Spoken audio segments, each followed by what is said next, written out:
Lucas, como é que a gente faz pra não derrubar o canal hoje, cara? A bala é agora.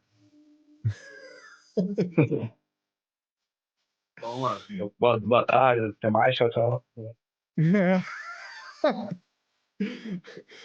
Acho só piorar só se o Rubão me responder aqui e pedir direito de palavra aqui na live também hoje. Aí a gente derruba mesmo.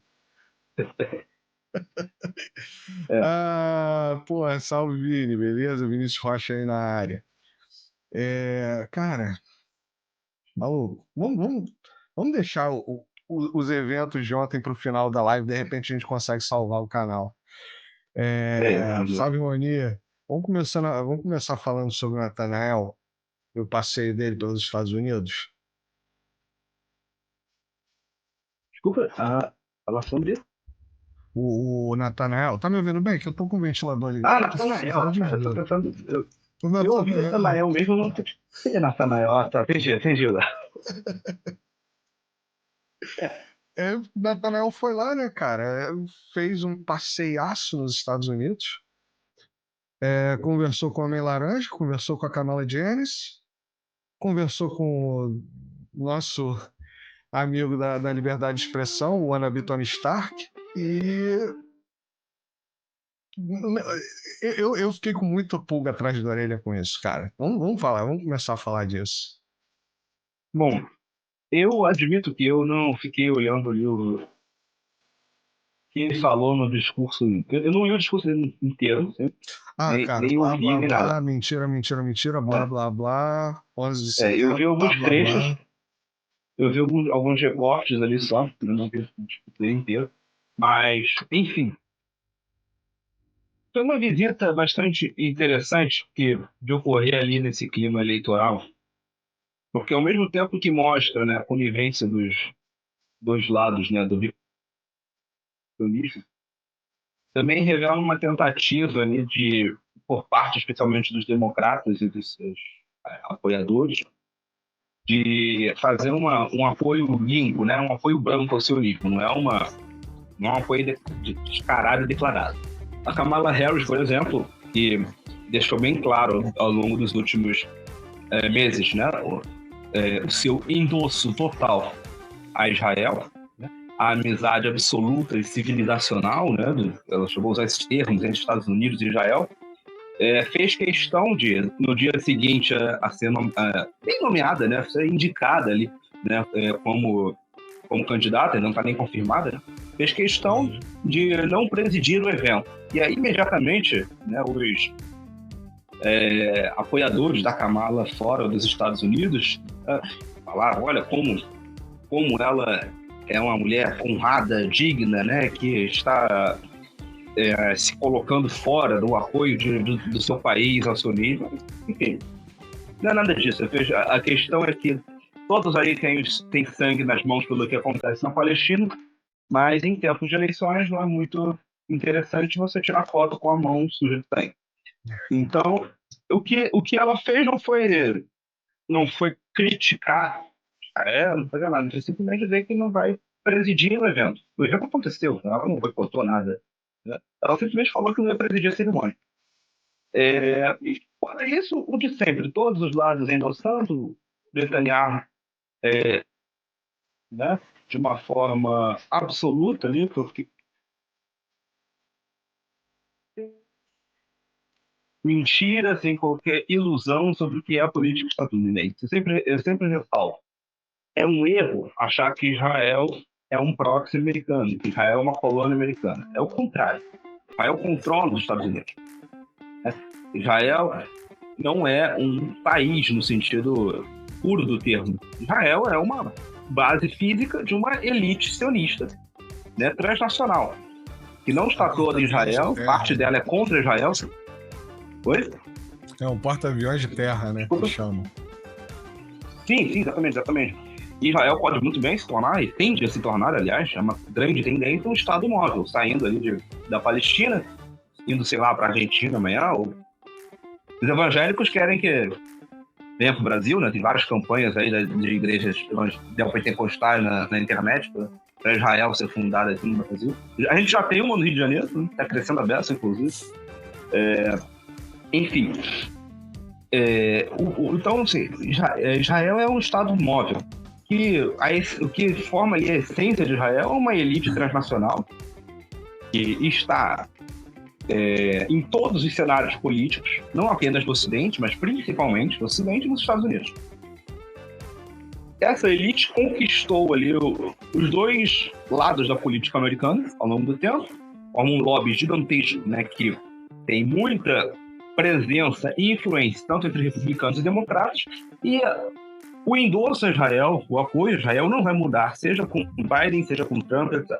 Muita gente gosta de falar, né, sobre o Trump de uma forma crítica relativa ao seu sionismo, como se Biden fosse uma coisa diferente. Olha o que está acontecendo em Israel. Isso tudo também é corresponsabilidade do governo americano. O governo americano endossa isso. Primeiro, começou a guerra no dia seguinte e enviou porta-aviões para proteger Israel. Né? O governo americano é conivente com tudo isso, seja ele qual for. O Trump só é mais explícito, né? Porque na retórica ali da direita neocon, né, o apoio ao sionismo é uma coisa mais descarada, mais explícita, enquanto entre os democratas e entre aspas, a esquerda liberal, assim, o termo genérico para todo esse tipo de partidos liberais do Ocidente, entre esses grupos o apoio tem que ser algo mais velado, não no sentido de evitar dizer que apoia Israel, mas evitar dizer que é copartícipe em qualquer genocídio, seja ele qual for. Né? O Biden mesmo, por exemplo, fez lá no começo do seu governo várias críticas ao massacre que os sauditas estavam fazendo no Iêmen. Né? Utilizou uma retórica humanitária. Significa que ele era pró-Houthi? Não. Significa simplesmente que os democratas têm uma retórica humanitária que não permite aparecer na frente das câmeras com as mãos sujas de sangue. Né? Mas por baixo dos panos tudo continuou. O endosso ao massacre dos iemenitas, depois o endosso ao massacre dos palestinos, por aí vai. Então, não existe categoricamente nenhuma diferença entre Trump e Biden, Trump e Kamala Harris, né? Sei lá, Bush e Obama, qualquer um. Não existe nenhuma diferença no que concerne a Israel. Nenhuma. Israel controla os dois lados da política americana, isso não vai mudar. E é por isso até que eu costumo dizer que é interessante, na análise do cenário político americano, excluir o fator de Israel. O fator de Israel é unânime, é bipartidário. Né? Muita gente até comentou aqui do Musk, né, essa brincadeira de colocar ele como herói da liberdade de expressão, etc. Muita gente fala do Twitter agora, né, como se fosse uma coisa terrível a censura sobre Israel. Isso sempre aconteceu, antes acontecia, só que além de Israel tinha censura sobre falar de Ucrânia, falar de qualquer outro tema, né, do Ocidente, ele veio com um discurso de liberdade de expressão absoluta, e é quase isso que faz o Twitter hoje em dia, virou terra de ninguém. Né? Você pode falar qualquer coisa, isso tem um lado bom e um lado ruim. Hoje em dia, o Twitter, 90% do Twitter é pornografia. Né? Algum nível de censura seria até bom, mas em termos de liberdade de expressão, é interessante que seja absoluta. Porém, liberdade de expressão absoluta para o Ocidente significa absoluta para qualquer assunto, menos Israel. Israel você não pode criticar. Israel é unânime, sempre será. Então, eu gosto de sempre ressaltar esse ponto. Né? Não vai mudar nada em relação a Israel, seja qualquer dos lados. O que pode mudar talvez seja a abordagem. Israel, exatamente. Mas assim, da política americana pode mudar talvez a abordagem em relação a um problema. Né? Um candidato mais amalucado, né, que tem uma tendência mais pró-guerra, pode endossar que amanhã Israel ataque o Irã, por exemplo, coisa do tipo. Enquanto um outro mais racional, né, com a mentalidade mais empresarial, mais de negociação, pode tentar uma outra abordagem para que a guerra escale, não no sentido de gerar uma guerra total regional, mas de focar ali apenas nos palestinos, apenas no cenário, entre aspas, interno, né, como se fosse o território israelense, não é? Mas enfim, cenário interno de Israel, e por aí vai. Porém, o endosso a Israel será absoluto, sempre. E quem dá a palavra final é o próprio lobby americano, lobby israelense dentro dos Estados Unidos. Vou pedir desculpa pro pessoal, que como eu tô no celular hoje, posso, às vezes, a câmera ficar tremendo, mexendo. Um pouquinho. Mas Espero que não Dá atrapalhe a uma, dá live. uma, dá uma Mas enfim, sensação de basicamente é que isso, você né? tem um cameraman aí. Exatamente. Mas basicamente é isso sobre essa visita, né? Ela expõe a realidade totalmente sionista de ambos os lados da política americana e revelou também, né, expôs ali também uma, digamos, fragilidade analítica, fragilidade de percepção por parte dos apoiadores dos democratas, né, que acham ali que pelo simples fato de, por exemplo, Kamala Harris ter sido negada a presidir uma cerimônia, já acham que isso representaria algum tipo de mudança na caso ela seja eleita. Nada disso.